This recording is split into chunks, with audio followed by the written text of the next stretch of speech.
The fluorescent lights of Franklin High School hummed overhead as James stared at his math test. The numbers swam before his eyes, rearranging themselves into incomprehensible patterns. Around him, pencils scratched confidently against paper while he gripped his own so tightly it nearly snapped. 30 minutes remaining, Mrs. Patterson announced without looking up from her crossword puzzle. When the bell rang, James had only completed 7 of 20 questions. He shuffled to the front, feeling eyes on him and hearing whispers that weren't quite whispers. "Think he got any right this time?" Marcus Webb's voice carried across the room. "Doubt it," Sarah Martinez responded. "My little brother in 5th grade could do better." The laughter followed James into the hallway. This was his daily reality at Franklin High: constant mockery, teacher resignation, and the crushing weight of being labeled stupid. The subway ride home to the Bronx took 45 minutes. James climbed the stairs to his 4th-floor apartment, unlocking the 3 deadbolts to find the small space empty. His mother, Maria, was still at the hospital working another double shift as a nursing assistant. She'd been doing it alone since his father left when James was 8. James dropped his backpack and went straight to the corner of the living room where his real life existed. Under an old bedsheet was his secret project: a crude metal frame about 2 feet tall, tangled wires connecting various components, a small screen mounted where a face might be. He pulled out his mother's old smartphone and opened YouTube, continuing a lecture series from MIT on neural networks. Here, finally, his mind engaged. Backpropagation, gradient descent, convolutional layers.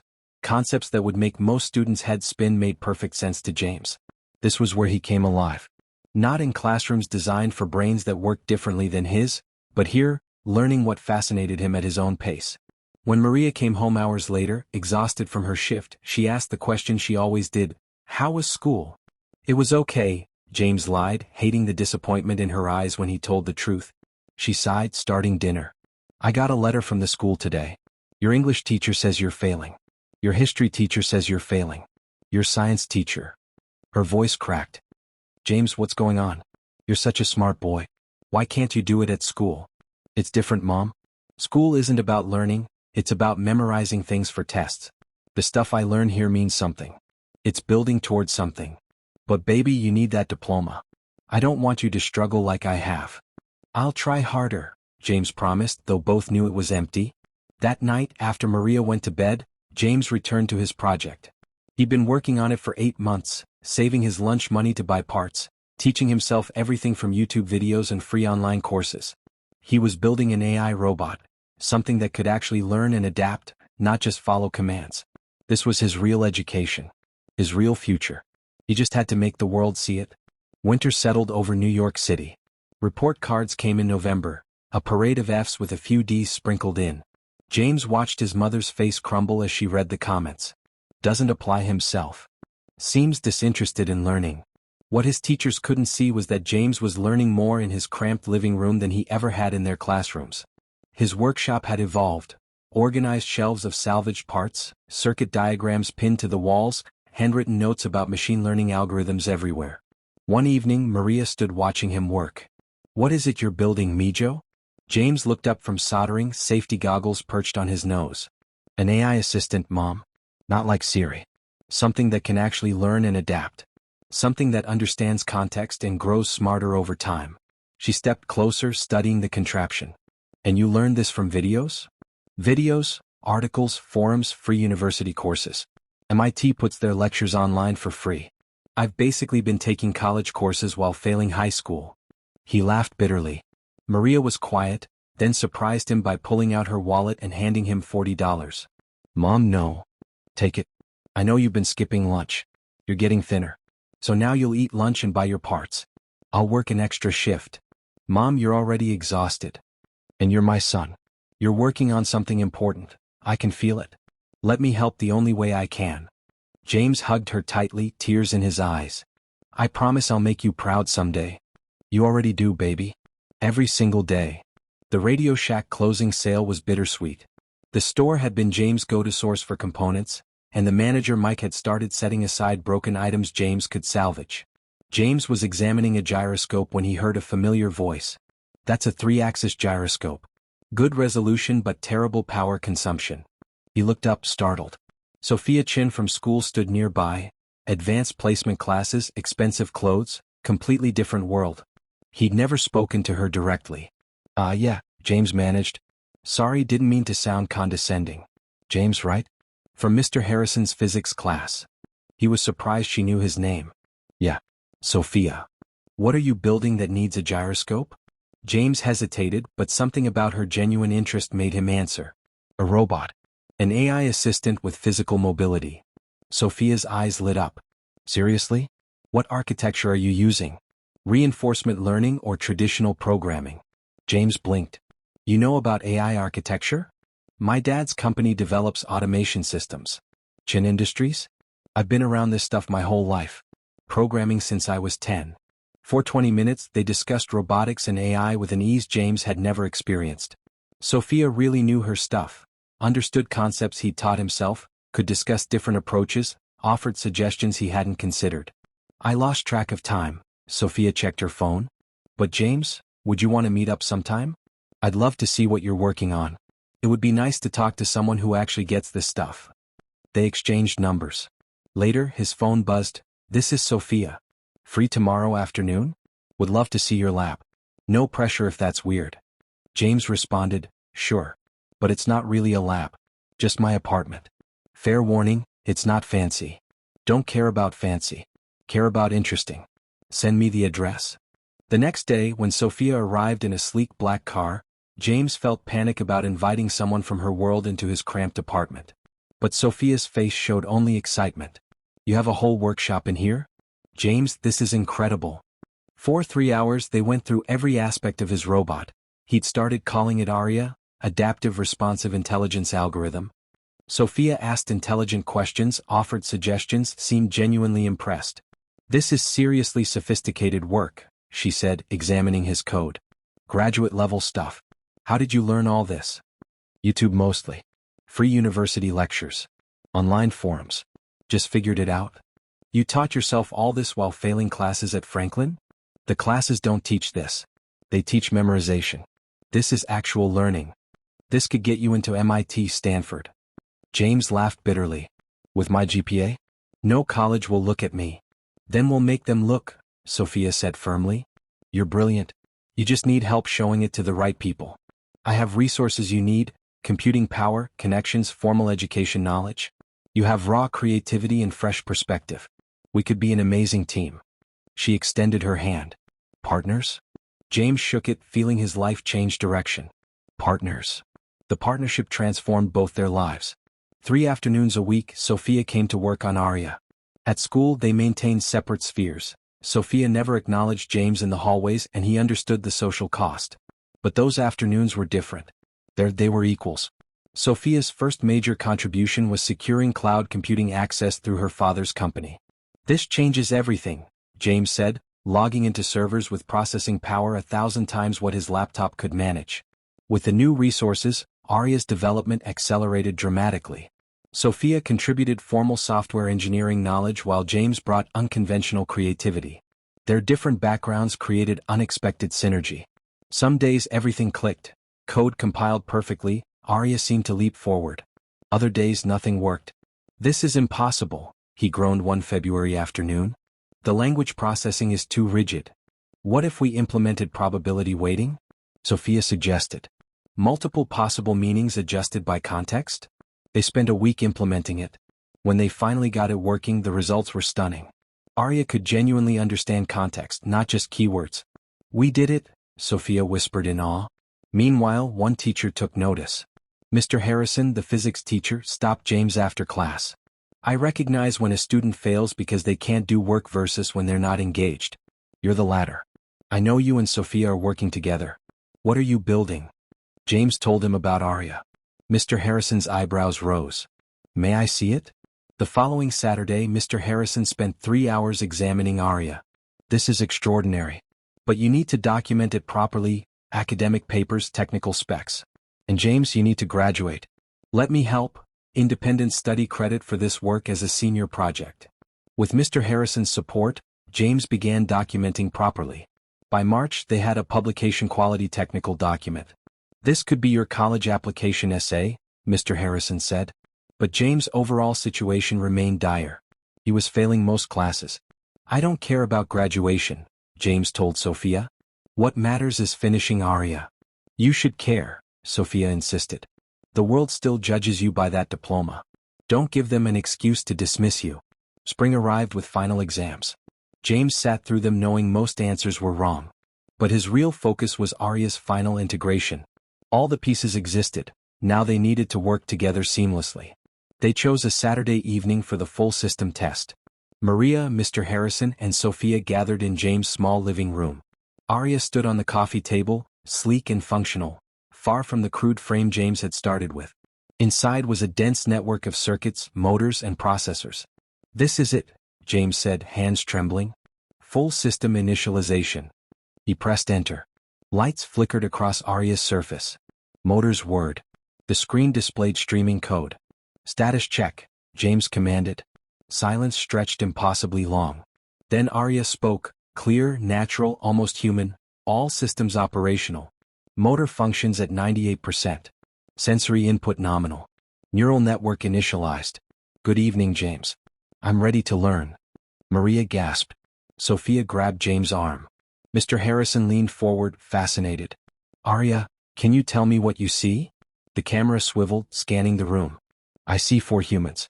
Based on facial recognition and interaction history, I identify you as James Rodriguez, my creator. The woman beside you shares facial features. Likely your mother. The young woman is Sophia Chen from my development. The older man is unfamiliar. That's Mr. Harrison, my teacher? Pleased to meet you, Mr. Harrison, Aria said, tilting its head in a nod. For 2 hours they tested Aria. Questions from simple math to complex philosophy. Physical navigation. Each test succeeded. Then Maria spoke in Spanish. ¿Puedes entenderme? Aria paused, processing. See. I don't have extensive Spanish training, but I can parse linguistic patterns. You asked if I understand you. I can, though my Spanish is limited. Through interaction I can improve. Would you like to help me learn? Maria's hand flew to her mouth. James mi hijo, you did it. You really did it. James felt tears coming. All the failures, mockery, doubt, it led to this moment. He'd proven his intelligence was never the problem. After everyone left, James and Sophia sat together, exhausted and exhilarated. What happens now? Sophia asked. We need to show this to more people, she continued. Important people. This is legitimately groundbreaking. Over the next week, they filmed Aria's capabilities. Sophia handled videography while James wrote detailed descriptions. Mr. Harrison edited it. Sophia posted the video on a Saturday morning. YouTube, Reddit forums, AI communities. She sent it to her father's MIT contacts and tech companies. For hours nothing happened. But by evening the view count climbed rapidly. Comments poured in from researchers and enthusiasts. By Sunday morning it had gone viral. James woke to hundreds of notifications. His inbox flooded with messages from universities, companies, journalists. James? Sophia called. MIT's Media Lab wants to meet. Stanford too. And Google's DeepMind reached out. News outlets picked up the story. Teen genius creates AI robot while failing high school. Franklin High School suddenly took interest. Principal Morrison called James in. We're incredibly proud. We'd like you to speak at graduation. James stared at him, remembering countless disappointments. Principal Morrison, Franklin didn't support this. My teachers gave up on me. This happened despite this school, not because of it. MIT's verification team arrived the following week. 3 researchers spent a day testing Aria. Their report confirmed Aria represented genuine advances in adaptive AI. Media coverage intensified. James appeared on local then national news. Job offers started coming. The most meaningful came from Dr. Sarah Kim at MIT. She called personally. James, I've reviewed your work. It's remarkable. MIT would like to offer you a full scholarship, including a path to graduate studies. We'd also like to offer Sophia a position. James was speechless. MIT. Full scholarship. There's one condition, Dr. Kim continued. You need to graduate high school. Can you make that happen? I think so. With summer school. Make it happen, James. James immediately called Mr. Harrison. I need to graduate. Tell me how. The final months were a strange inversion. James attended summer school, grimly determined. Sophia helped him study. He passed. Barely, but he passed. In August, James received his diploma in a small summer ceremony. I did it, Mom, he said as Maria hugged him. You did, Mijo. Now go change the world. The Guinness World Records verification came through in mid-August. James Rodriguez, age 18, was officially the youngest person to independently develop a self-learning AI system with natural language processing and physical mobility. The ceremony was at the New York Public Library. James wore a suit Sophia's family bought him. Maria cried with pride. Mr. Harrison beamed. Sophia wore a stunning blue dress that made James forget how to speak. "It is my honor," the Guinness representative announced, "to present this certificate to James Rodriguez for his groundbreaking achievement." James accepted the certificate, physical proof he wasn't worthless. He was a world record holder. Cameras flashed. Questions flew. How does it feel after years of academic struggle? Like validation. Like proof there are different kinds of intelligence. What message do you have for struggling students? Grades don't define your worth. The education system is designed for certain learners. If you're not that type, it doesn't mean you're not smart. Find your passion and pursue it relentlessly.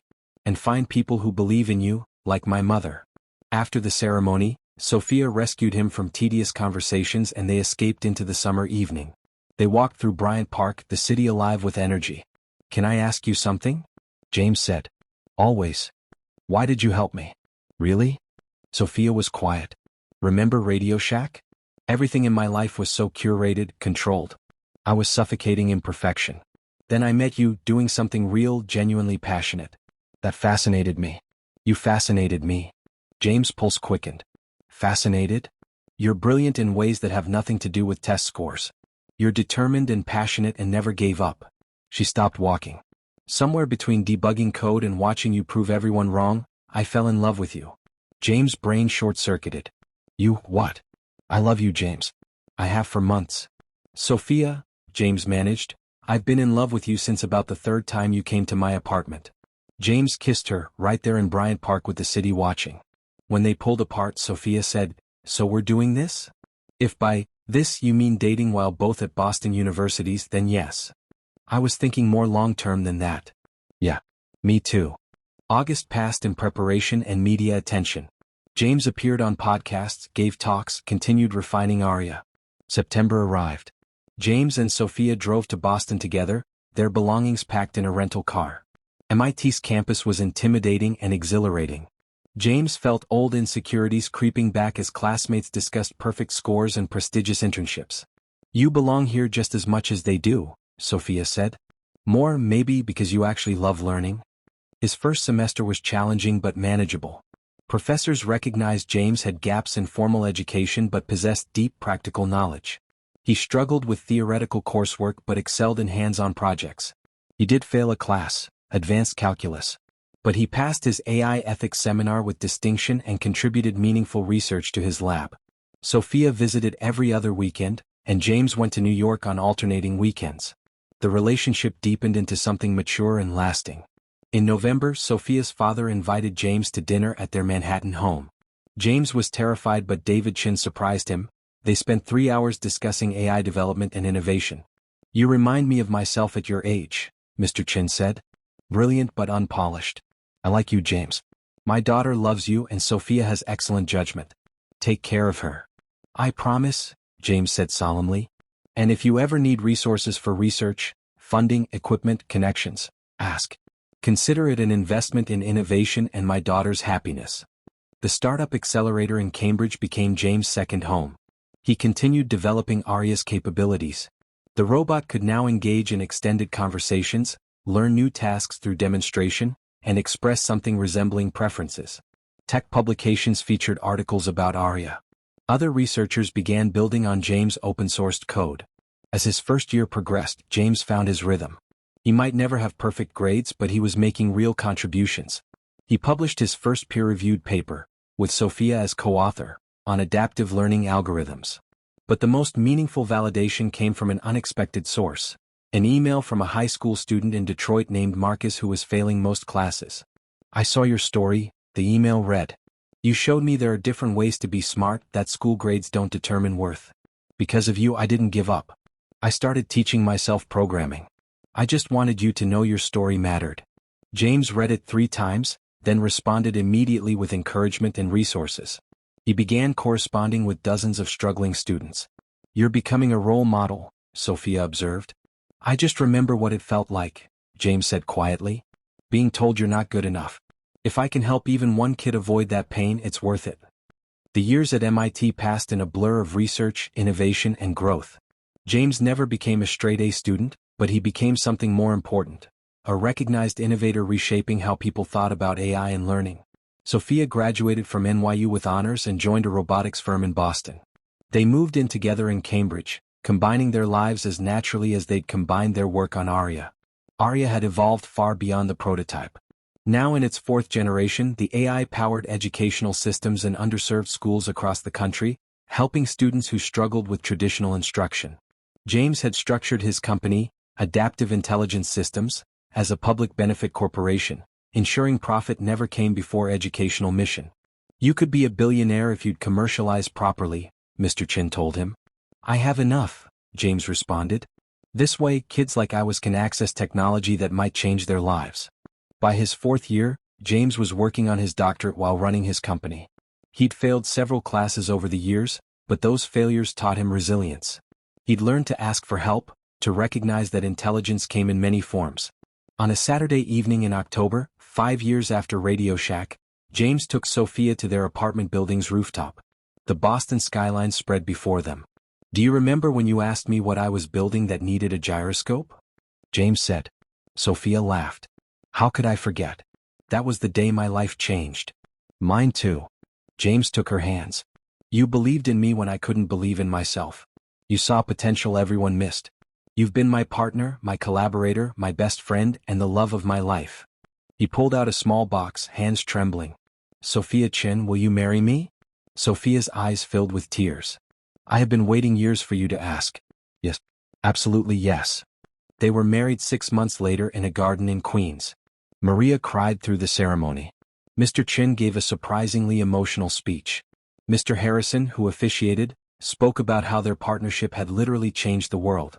Marcus Webb from Franklin High attended. He'd reached out months before with a heartfelt apology. James believed in second chances. And Aria was there, sophisticated enough to mingle with guests and even offer a toast. To James and Sophia, the robot said, two humans who taught me that intelligence is not about processing power, but about curiosity, compassion, and courage to imagine better futures. As James and Sophia danced at their reception, he reflected on the journey. The failures at Franklin that seemed devastating. The isolation and mockery. The doubt. All of it had been necessary. The struggles taught him resilience. The failures freed him to pursue unconventional paths. Even the mockery motivated him to prove himself. What are you thinking? Sophia asked. How glad I am that I failed all those classes. Sophia laughed. Most people wouldn't see it that way. Most people didn't marry their best friend, start a company changing education, and dance at their wedding with a super-intelligent robot as a guest. Fair point. We built a pretty extraordinary life. We did. And we're just getting started. 10 years after James first built Aria in his mother's apartment, Adaptive Intelligence Systems had become a major force in educational technology. The company's AI tutors were used in over 10,000 schools worldwide, focusing on underserved communities and students with learning differences. James had completed his doctorate and now held a professorship at MIT while running his company. He taught Alternative Paths to Innovation, one of the university's most popular courses. Sophia headed her own robotics division while serving on James' board. Together, they'd published dozens of papers. But their most important project was 3-year-old Elena, sleeping down the hall. She already showed signs of inheriting her parents' curiosity. I hope she struggles a little, James had said when Elena was born. Enough to develop empathy and resilience. Enough to understand there are many paths to success. Maria, now retired, lived nearby and visited often to spoil her granddaughter. Mr. Harrison, also retired, had become a celebrity in education reform circles, traveling the country giving talks about recognizing diverse intelligence. One spring day, James returned to Franklin High School to speak at an assembly. The building looked exactly as he remembered, the same lockers, hallways, classrooms where he'd struggled. But now he walked them as Dr. James Rodriguez, successful entrepreneur and MIT professor. The auditorium was packed with students, many struggling with the same feelings James had experienced. My name is James Rodriguez, he began, and I failed every major exam during my senior year at this school. I had the worst GPA in my class. Teachers gave up on me. Students mocked me. I was told I would never amount to anything. He paused. They were wrong. But more importantly, I was wrong. I believed them. I internalized that I was stupid, that I was a failure. James pulled up an image of Arya. This is Arya, the AI system I built when I was your age.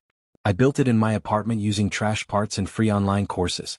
I built it the same year I was failing all my classes. He looked at the students. I'm not here to tell you school doesn't matter, it does. But I am here to tell you that failing at school doesn't mean you're a failure as a person. There are many kinds of intelligence, many paths to success. If you're struggling, find what you're passionate about and pursue it relentlessly. Find people who believe in you. And never, ever let anyone convince you that you're not capable of extraordinary things. In the audience he saw tears, nods, hope in young faces. After the assembly, dozens of students lined up to talk to him. Each one had a story, struggling with grades but passionate about something else. James gave each his time, his encouragement, his card. You changed my life today, one girl told him, tears streaming down her face. I was going to drop out. Now I think I'll stay.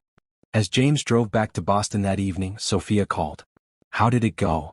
I think I made a difference, James said. Maybe help some kids see a different path.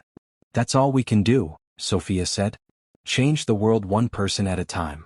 James smiled. Yeah, one person at a time. He thought about the scared, failing teenager he'd been a decade ago. About the mother who never stopped believing. About the girl who saw potential when no one else did. About the teacher who took a chance. About the robot that started it all. His life hadn't turned out anything like he'd imagined. It had turned out better. Not because he'd overcome his failures, but because he'd learned to see them differently, as stepping stones rather than stumbling blocks. As he pulled into his driveway, he could see Sophia through the window playing with Elena. His family. His life. His future. James Rodriguez, the kid who failed everything, had succeeded at what mattered most. Finding his own path and helping others find theirs. And really, what more could anyone ask for?